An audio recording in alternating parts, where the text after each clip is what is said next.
Welcome to another Real Estate Talk Show, featuring highlights of the best interviews from our national real estate radio show. Here's another property expert. I had an interesting email from Shannon that I want to follow up. It's interesting because I think there's a bit of misconception here.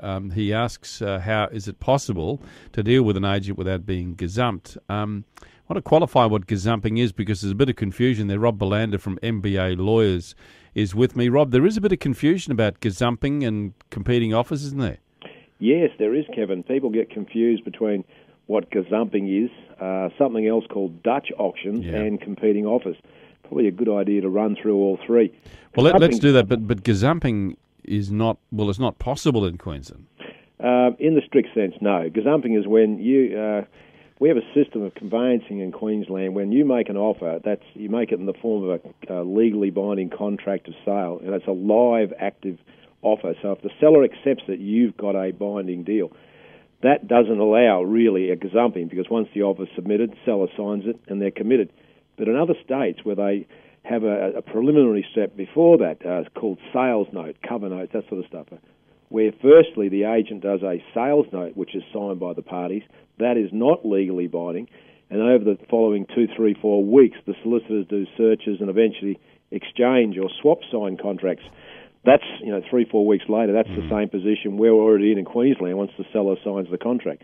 So in other states, in that period from when you sign the sales note as a buyer and the seller and the buyer's solicitors do this little ceremony called exchange of contracts, you can be gazumped. That is, the seller can accept an offer from someone else. Often they'll be working on 2 or 3 deals with people, and on the day they'll just pick the best one. Yeah, Dutch auction, different scenario. Oh, Dutch auctions again. That has its origins in the tulip boom in Holland back in the 1400s. The first known study, really, of the psychology of booms and busts.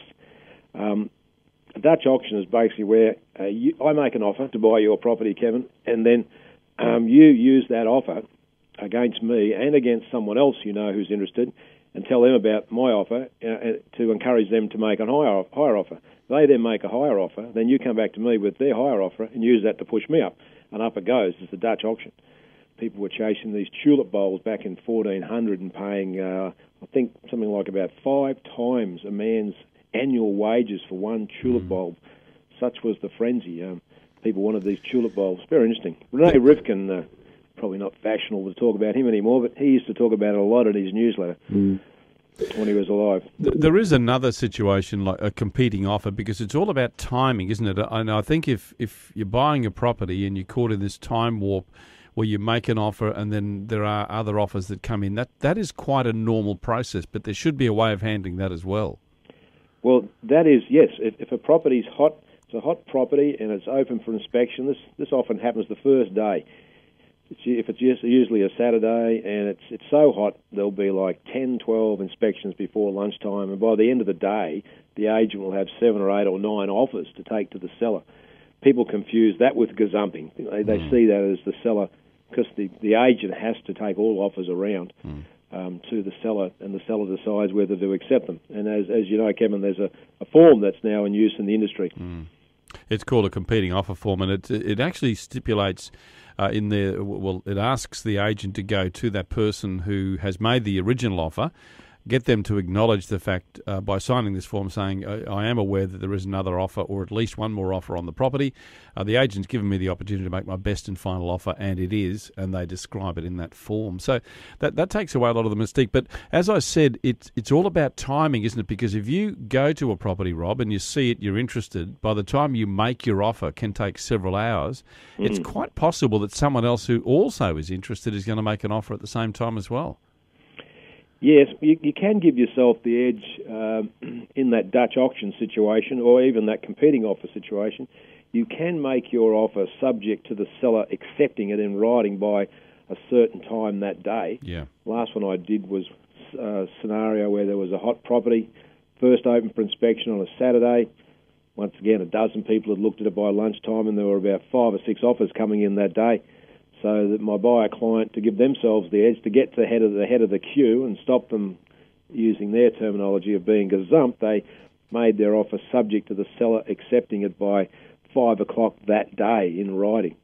And the agent was back around to my client's property at 4 o'clock that afternoon, and with the offer countersigned by the seller.